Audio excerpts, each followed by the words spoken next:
CMR shopping mall మన BHEL circle లో మార్చి 20న energetic star Ram Pothineni గారిచే గొప్ప ప్రారంభం. డబ్బు పేరుకుపోయి వాళ్ళ దగ్గర ఏం చేయాలో తెలియక కొట్టుకుంటున్నారు వాళ్ళు. నేను వాళ్ళతో ఏం ఛాలెంజెస్ ఏం చేయట్లా. నాకు వాళ్ళ డబ్బు తాలూకు శక్తి నాకు బాగా తెలిసిన వాడిని. నేను ఒక్కటే కోరుకుంటాను, నిజంగా తల్లి దీవెన కనుకే ఉంటే నాకు మీ అందరి ఆశీస్సులు ఉంటే మనిషికి 1,00,000 పంపించినా 1,00,000 పంచినా అది పనిచేయదు. జనసేన గెలుస్తుంది, పవన్ కళ్యాణ్ గెలుస్తుంది.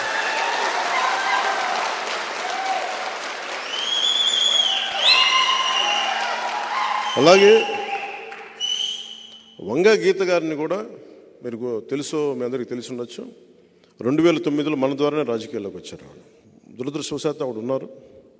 భవిష్యత్తులో ఆవిడ వైసీపీని వీడి జనసేనలోకి రావాలని నేను మనస్ఫూర్తిగా కోరుకుంటున్నాను.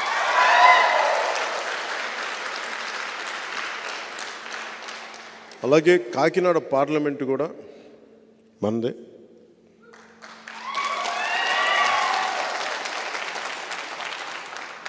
ఎందుకు కాకినాడ పిఠాపురం చాలా కీలకమైనవి భారతదేశానికి అంటే,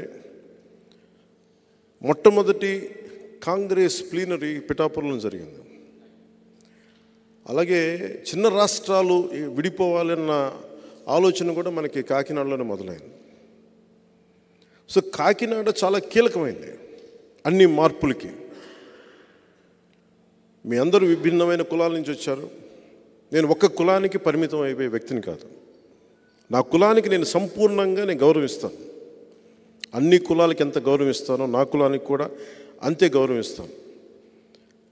కానీ కులం కోసం మిగతా కులాలతో గొడవ పెట్టేసి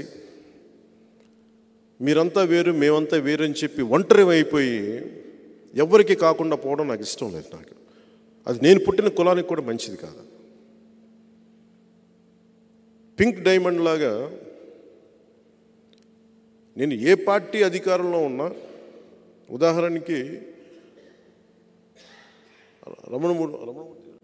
రమణ దీక్షితులు గారు టీటీడీ ప్రధాన అర్చకులు 2018-19లో ఆయన స్వయంగా నాకు ఒక మెసేజ్ పంపించారు. ఇక్కడ శ్రీవారి పింక్ డైమండ్ మిస్ అయిపోయింది, ఇక్కడ మీరు మాట్లాడండి అని.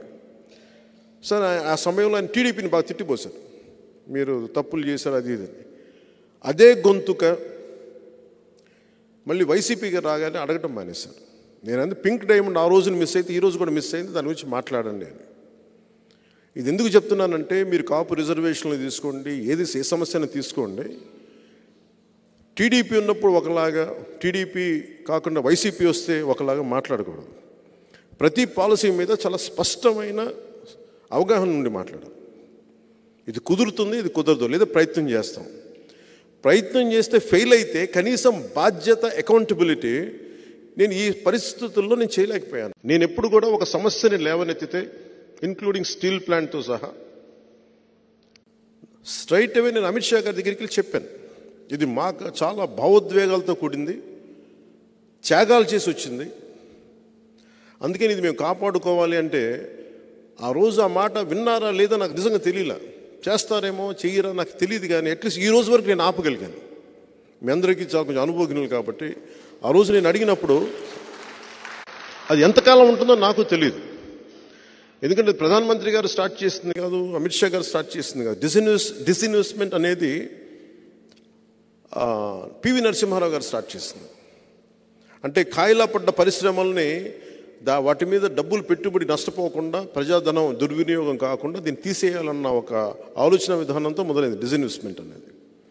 నేను దాన్ని ప్రాతిపదికగా తీసుకొని మాట్లాడాను. ఈ రోజుకి అదే కట్టుబడి. ఈ రోజుకి నేను ప్రధానమంత్రి గారికి కానీ, అమిత్ షా గారికి కానీ, కేంద్ర నాయకత్వానికి, ప్రతి ఒక్కరికి కూడా మాకు చాలా మా భావోద్వేగాలతో కూడింది, మా త్యాగాలతో కూడిన స్టీల్ ప్లాంట్ ఇది. మీరు దీన్ని మనస్ఫూర్తిగా మీరు దీన్ని ఉంచడానికి ప్రయత్నం చేయండి అంటే, నా ప్రయత్నం నేను చేస్తానని ఉన్నాను. అంటే ఈరోజు నేను ఎన్డీఏ కూటమిలో ఉన్నాను కదా అని చెప్పి నేను ఇవన్నీ మాట్లాడకుండా ఉన్నాను, మాట్లాడతాను. సో ఎందుకు చెప్తున్నానంటే, మీకు నేను ఏది మాట్లాడినా సాధ్యమైనంత మేరకు నేను చేయడానికే ప్రయత్నం చేస్తాను, సాధించడానికే ప్రయత్నం చేస్తాను. వైసీపీ అంటే నా మాట మీద నాకు చాలా చాలా గౌరవం. వైసీపీ వ్యతిరేక ఓటు చీలనివ్వను అంటే అందరు నవ్వారు ఆ రోజున. ఎలా సాధ్యపడద్దు అన్నారు. ఎందుకు సాధ్యపడద్దో, ఎలా సాధ్యపడద్దో ఆ వ్యూహం నాకు వదిలేయండి. ఈరోజు చేసి చూపించాను. ప్రధానమంత్రి గారితో మీటింగ్ కూడా అయింది. అలాగే ఈ రోజున మన పిఠాపురంని మోడల్ నియోజకవర్గంగా చేసి పెడతాను.